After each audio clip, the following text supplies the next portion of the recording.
새벽 3시 옥탑방의 문이 3번 두드려졌다. 쿵, 쿵, 쿵. 잠에서 깬 노인은 귀를 기울였다. 70년을 살아온 몸이 본능적으로 위험을 감지했다. 문틈으로 스며든 바람이 냉기처럼 피부를 스쳤다. 할아버지, 빨리 도망가세요. 문 밖의 목소리는 떨리고 있었다. 매일 아침 우유를 갖다 주던 그 학생, 준호였다. 가난한 자신에게 유일하게 말을 거는 젊은이. 노인은 아무것도 묻지 않았다. 오랜 세월 동안 쌓인 직감이 몸을 먼저 움직였다. 덮어쓰던 이불을 걷어차고 담요 위에 놓인 안경도 챙기지 못한 채 문을 열었다. 준호야, 지금은 설명할 시간 없어요. 빨리요. 계단을 뛰어내릴 때 발목이 시큰거렸다. 관절염으로 굳어버린 무릎이 비명을 질렀지만 그는 멈추지 않았다. 준호가 노인의 팔을 붙잡고 함께 뛰었다. 5층, 4층, 3층. 뒤에서 무언가가 터지는 소리가 들렸다. 순간 하늘이 붉게 번졌다. 불길이 솟구치며 옥탑을 집어삼켰다. 50년을 함께한 낡은 가구들, 돌아가신 아내의 사진, 손주들이 어렸을 적 보낸 편지들. 모든 것이 불 속으로 사라졌다. 노인은 골목길 바닥에 주저앉아 숨을 몰아쉬었다. 눈물이 뺨을 타고 흘렀다. 슬픔이 아니었다. 두려움도 아니었다. 그저 알 수 없는 감정이 온몸을 휘감았다. 할아버지, 괜찮으세요? 준호의 목소리가 들렸지만 노인은 대답할 수 없었다. 그는 타오르는 불길만 멍하니 바라봤다. 붉은 빛이 새벽 하늘을 물들였다. 소방차가 도착했다. 사이렌 소리가 골목을 가득 채웠다. 사람들이 모여들었다. 누군가는 휴대폰으로 촬영했고 누군가는 혀를 찼다. 노인의 시선은 골목 어귀에 서 있는 한 남자에게 고정되어 있었다. 그림자 속에 서서 불을 바라보는 남자. 담배 연기가 피어올랐다. 남자는 천천히 고개를 돌려 노인을 마주봤다. 그리고 웃었다. 차갑고 섬뜩한 미소. 노인의 등골이 서늘해졌다. 그 얼굴을 알고 있었다. 아니, 알 것 같았다. 40년 전 그 아이의 얼굴이 어른이 되어 돌아온 것 같았다. 준호가 구급대원과 이야기하는 사이 노인은 그 남자를 똑바로 봤다. 남자는 담배를 입에 문 채 천천히 돌아서서 어둠 속으로 사라졌다. 그때 처음으로 그는 깨달았다. 누군가 자신을 노리고 있었다는 것을, 그리고 그것은 우연이 아니라는 것을. 화재의 원인은 밝혀지지 않았다. 경찰은 노후된 가스관이라고 결론 내렸다. 보상도 위로도 없었다. 한 형사가 간단히 질문을 몇 개 던지고 떠났다. 적이 있습니까? 원한을 품을 만한 사람? 노인은 고개를 저었다. 없습니다. 거짓말이었다. 노인은 구청의 임시 숙소로 옮겨졌다. 좁은 방 하나, 낡은 침대 하나. 며칠 동안 아무도 찾아오지 않았다. 아들에게 전화를 걸었다. 벨소리가 길게 울렸다. 받지 않았다. 문자를 보냈다. 화재가 났다. 모든 걸 잃었다. 답장은 다음 날 왔다. 아버지, 죄송합니다. 지금 출장 중이라 당장 갈 수가 없어요. 조금만 기다려주세요. 노인은 핸드폰을 침대 옆에 내려놓았다. 조금만 기다려달라는 말. 10년 전에도 들었던 말이었다. 아내가 병원에 입원했을 때도, 장례식 때도 아들은 오지 않았다. 그는 혼자 창밖을 바라보며 손주들의 얼굴을 떠올렸다. 이제는 이름조차 기억나지 않는 손주들. 사진도 함께 타버렸다. 왜 이렇게 됐을까? 중얼거림이 빈방에 울렸다. 밤이 되자 악몽이 찾아왔다. 불길, 비명, 그리고 웅덩이 속에 가라앉는 얼굴. 노인은 식은땀을 흘리며 깨어났다. 새벽 3시였다. 또 3시. 항상 이 시간이었다. 40년 동안 매년 3월이 되면 새벽 3시에 그는 깨어났다. 처음엔 이유를 몰랐다. 그저 나이 탓이려니 했다. 하지만 시간이 지나며 알게 됐다. 이것은 경고였다. 망각할 수 없는 과거로부터의. 그런데 어느 저녁 낡은 문을 두드리는 익숙한 소리가 들렸다. 쿵, 쿵. 노인은 몸을 움찔했다. 심장이 빠르게 뛰었다. 누구십니까? 저예요, 할아버지. 준호요. 문을 열자 새까맣게 그을린 얼굴의 준호가 서 있었다. 왼쪽 팔에는 붕대가 감겨 있었고 눈가엔 화상 자국이 선명했다.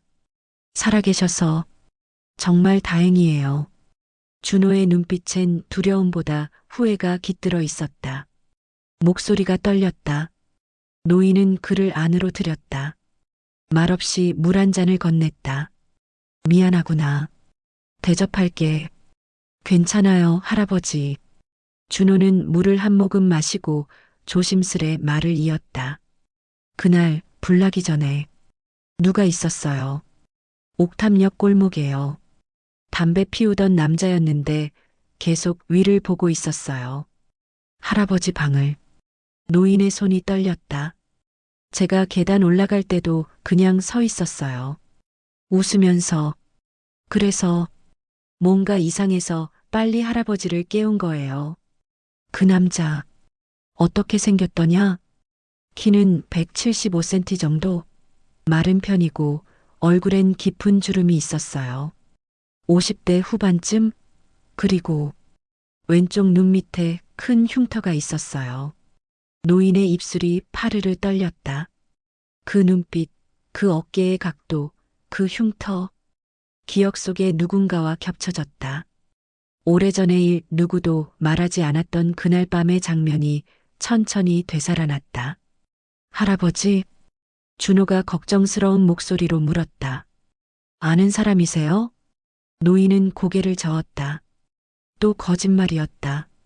아니다. 모르는 사람이야. 하지만 알고 있었다. 그가 누구인지, 왜 돌아왔는지.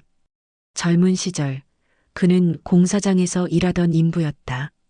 1985년 3월 서울은 개발붐이었다. 아파트가 우후죽순 솟아났고 일자리는 넘쳐났다. 하지만 가난했다. 아내는 폐결핵으로 병들어 있었고 어린 아들은 먹을 것을 달라고 울었다. 그는 밤낮으로 일했다. 하루 18시간씩. 손에 굳은 살이 박이고 등은 굽었다. 현장 반장은 김철수였다. 40대 중반의 건장한 사내. 술을 좋아했고 성질이 급했다. 그는 인부들을 함부로 대했고 임금을 떼먹기 일쑤였다. 어느 날 밤 공사가 끝나고 반장이 술에 취해 들어왔다. 야, 박씨. 이번 달 임금 좀 늦게 줄게. 반장님, 안 됩니다. 약속하셨잖습니까? 아내가 병원에. 시끄러. 내가 주인이야. 내가 주인이야? 반장은 노인의 멱살을 잡았다. 술 냄새가 코를 찔렀다. 한 달만 기다려. 안 됩니다. 노인은 처음으로 소리를 질렀다. 평생 고개 숙이고 살았던 그가. 반장은 비틀거리며 노인을 밀쳤다. 노인은 뒤로 휘청였다. 그리고 본능적으로 손을 뻗어 반장의 옷깃을 잡았다. 두 사람이 엉겨붙었다. 공사장 한쪽엔 깊은 웅덩이가 있었다. 빗물과 시멘트가 섞여 만들어진 진흙탕. 3미터 깊이. 다툼 중에 반장이 발을 헛디뎠다. 으악! 반장은 웅덩이 속으로 떨어졌다. 첨벙 소리와 함께 노인은 멍하니 서 있었다. 반장님, 그는 소리쳤다. 하지만 반장은 술에 취해 제대로 헤엄을 칠 수 없었다. 진흙탕이 몸을 끌어당겼다. 살려줘. 박씨. 반장의 손이 허공을 휘저었다. 노인은 손을 뻗었다. 웅덩이 가장자리에서. 하지만 멈췄다.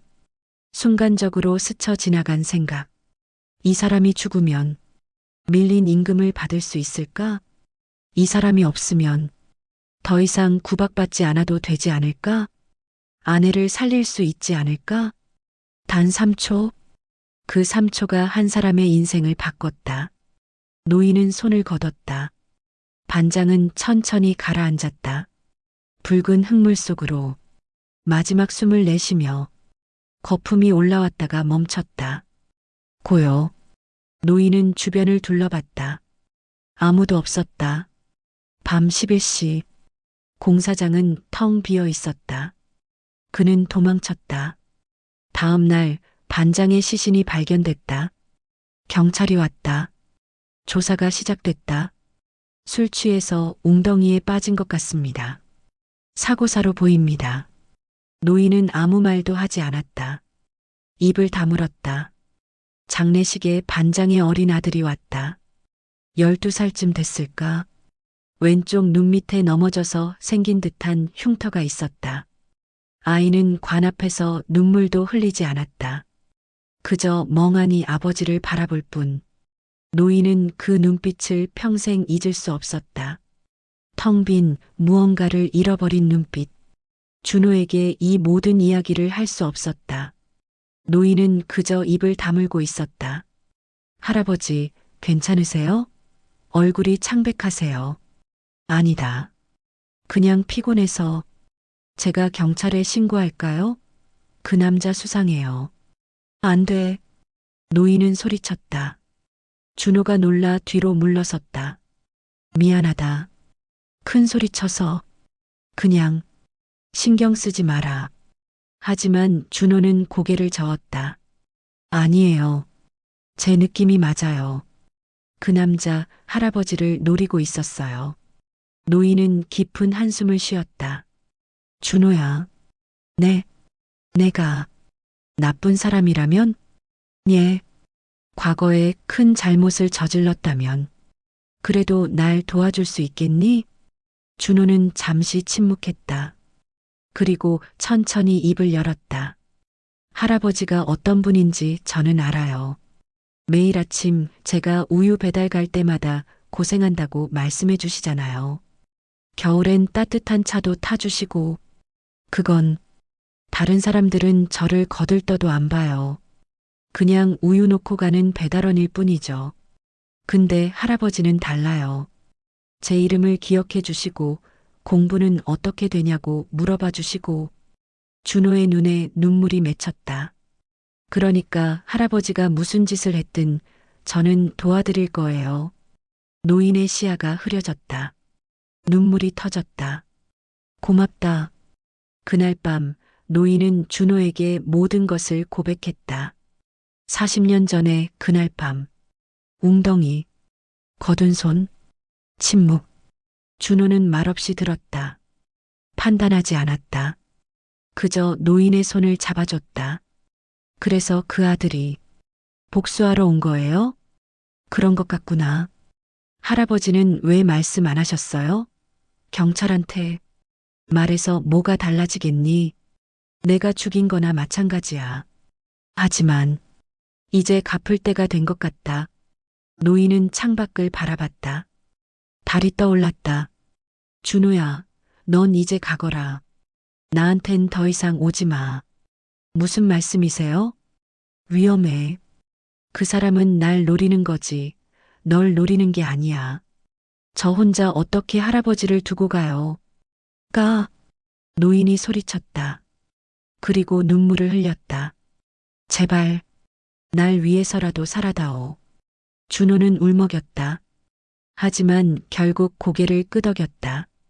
알겠어요. 근데 할아버지. 응? 도망가지 마세요. 제발. 육부. 복수의 밤. 준호가 떠난 후 밤이 깊어갔다. 노인은 술 한 모금을 들이켰다. 편의점에서 산 싸구려 소주. 목이 타들어갔다. 용서해다오. 철수야. 중얼거림이 방에 울렸다. 그때였다. 쿵. 문이 한 번 두드려졌다. 노인의 몸이 굳었다. 쿵.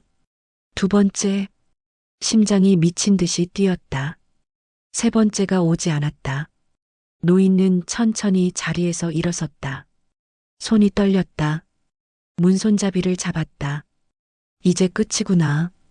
각오했다. 문을 열었다. 그곳엔 한 남자가 서 있었다. 왼쪽 눈 밑에 흉터. 40년이 지난 김철수의 아들, 김민준. 오래간만입니다, 박 씨. 차가운 목소리였다. 들어오게. 노인은 문을 활짝 열었다. 민준은 천천히 안으로 들어왔다. 두 사람은 마주 앉았다. 긴 침묵. 왜? 그때 구하지 않으셨습니까? 민준의 목소리가 떨렸다. 40년 동안 참아온 분노가. 변명은 안 하겠네. 내가 잘못했어. 자네 아버지를 죽게 만들었지. 변명이라도 하세요. 어떤 이유라도 대세요. 민준이 소리쳤다. 이유가 뭐가 있겠나? 그냥 나약했어. 겁쟁이였지. 가족을 위해서라는 핑계로 한 사람의 목숨을 외면했어. 민준의 주먹이 떨렸다. 아버지가 돌아가신 후에 저희 가족이 어떻게 됐는지 아십니까? 어머니는 1년 후에 돌아가셨어요. 과로사였죠. 아버지 빚을 갚느라. 저는 고아원에 보내졌고요. 미안하네.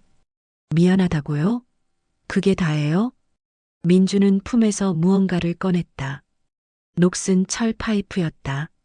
40년을 기다렸어요. 당신을 찾기 위해, 복수하기 위해. 노인은 눈을 감았다. 그래. 죽여도 할 말 없네. 민주는 철 파이프를 들어 올렸다. 손이 떨렸다. 40년을 기다린 순간이었다. 하지만 왜 저항도 안 하세요? 저항할 이유가 없으니까. 자네 말이 맞아. 난 자네 아버지를 죽인 거나 마찬가지야. 민준의 손이 떨렸다. 철 파이프가 바닥에 떨어졌다. 제길. 그는 주저앉았다. 죽이려고 왔는데 막상 앞에 앉으니 못하겠어요. 두 사람은 울었다. 죄책감과 분노와 슬픔이 뒤섞인 눈물. 7부. 용서의 시작. 시간이 흘렀다. 밤은 깊어갔다. 당신에겐 가족이 있습니까? 민준이 물었다. 아들 하나 있네. 하지만 연락 안 한 지 오래야. 왜요? 내가 부끄러워서. 이런 죄를 지은 아버지를 어떻게 대면하겠나? 민주는 쓴웃음을 지었다. 저도 비슷하네요. 결혼했지만 아내가 떠났어요. 제가 복수에만 집착했거든요. 자네 인생을 망쳤구나. 내가. 아니에요. 제가 선택한 겁니다. 민주는 창밖을 바라봤다. 근데 이상하게도 당신을 만나고 나니 후련하네요. 40년 동안 찾던 대답을 들은 것 같아요. 대답? 당신도 괴로워했다는 것, 죄책감에 시달렸다는 것, 그게 위로가 돼요. 이상하죠? 노인은 고개를 끄덕였다. 자네가 날 용서해 줄 순 없겠지? 민주는 오랫동안 침묵했다. 그리고 천천히 입을 열었다. 용서는 못해요. 아직은. 하지만 이해는 할 수 있을 것 같아요. 당신도 사람이었다는 것, 완벽하지 않았다는 것. 노인의 눈에서 또 눈물이 흘렀다. 고맙네. 그 말만으로도. 두 사람은 새벽까지 이야기를 나눴다. 40년 동안 쌓인 이야기들을. 민주는 고아원에서의 힘들었던 시절을, 노인은 죄책감에 시달렸던 나날들을 털어놨다. 8부. 세 번째 새벽. 며칠이 지났다. 민주는 다시 찾아왔다. 이번엔 손에 음식을 들고. 드세요. 며칠 동안 제대로 못 드셨을 것 같아서. 자네가 왜? 그냥 그래야 할 것 같아서요. 노인은 먹었다. 40년 만에 느껴보는 온기였다. 준호도 다시 찾아왔다. 노인이 가지 말라고 했지만 할아버지, 혼자 두고 갈 수 없어요. 세 사람은 좁은 방에 앉아 있었다. 이상한 조합이었다. 가해자, 피해자의 아들, 그리고 목격자. 제가 경찰에 신고하는 게 맞는 것 같아요. 준호가 말했다. 아니야. 노인이 고개를 저었다. 이건 우리가 풀어야 할 문제야. 법이 아니라. 민준도 고개를 끄덕였다. 저도 그렇게 생각해요. 그날 밤 세 사람은 약속했다. 함께 김철수의 묘지를 찾아가기로. 구부, 화해의 길. 다음 날 새벽이었다. 3시, 쿵, 쿵, 쿵. 문이 3번 두드려졌다. 노인은 깨어났다. 하지만 이번엔 두렵지 않았다. 문을 열자 민준과 준호가 서 있었다. 할아버지, 가요. 아버지 묘소로. 세 사람은 새벽 버스를 탔다. 경기도 외곽의 작은 공동묘지로 향했다. 도착했을 땐 동이 트고 있었다. 봄 햇살이 묘비를 비쳤다. 김철수 지묘. 노인은 무릎을 꿇었다. 40년 만에. 철수야. 늦어서 미안하다. 목소리가 떨렸다. 용서를 구하려고 온 게 아니야. 그럴 자격도 없지. 그냥 고백하러 왔어. 내가 죽은 건 내 탓이라고. 내가 너를 죽인 거나 마찬가지라고. 눈물이 흘렀다. 민준도 옆에 무릎을 꿇었다. 아버지, 저 왔어요. 40년 만에. 준호는 조용히 뒤에 서서 두 사람을 지켜봤다. 철수야, 난 매일 너를 생각했어. 매년 3월이 되면 새벽 3시에 깨어나서 그날 밤을 떠올렸지. 내가 살려달라고 손을 뻗던 모습을.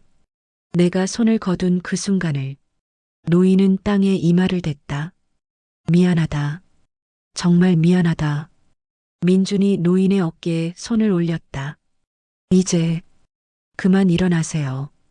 응? 아버지도 원하지 않으실 거예요. 당신이 이렇게 무릎 꿇고 있는 걸. 노인은 고개를 들었다. 민준의 눈엔 더 이상 분노가 없었다. 슬픔만이. 아버지는 술만 안 드셨으면 좋은 분이셨어요. 화를 잘 내셨지만 그래도 저를 사랑하셨죠.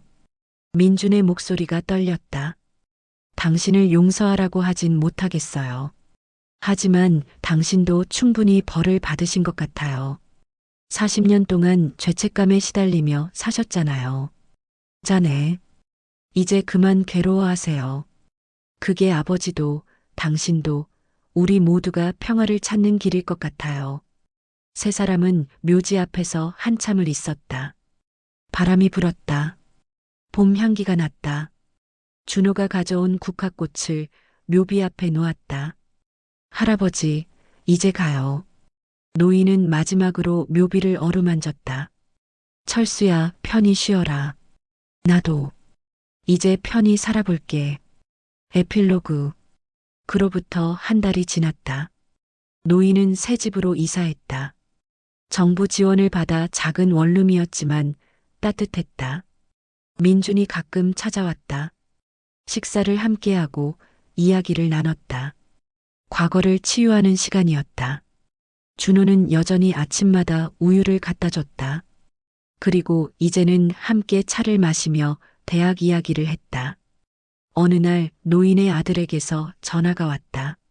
아버지, 다음 주에 한국 들어가요. 만나 뵐 수 있을까요? 노인은 잠시 망설였다. 그리고 대답했다. 그래, 오너라. 아들을 만난 날 노인은 모든 것을 이야기했다. 40년 전의 일을. 그리고 자신이 왜 아들을 멀리했는지. 아들은 울었다. 아버지, 왜 혼자 그렇게 힘들게 사셨어요? 너까지 힘들게 할 순 없었어. 저는 아버지 아들이에요. 함께 힘든 걸 나눠야죠. 그날 부자는 화해했다. 새벽 3시. 노인은 더 이상 악몽을 꾸지 않았다. 깨어나지도 않았다. 평화로운 잠이었다. 꿈속에서 김철수를 만났다. 그는 웃고 있었다. 박 씨, 이제 그만 괴로워해. 철수야, 나도 완벽하지 않았어.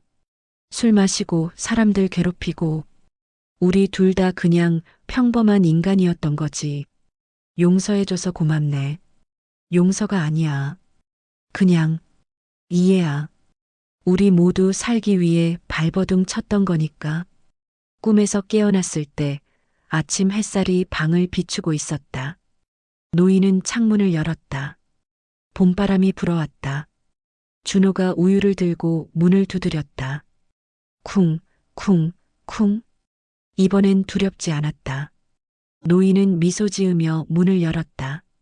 들어오거라. 새로운 하루가 시작됐다.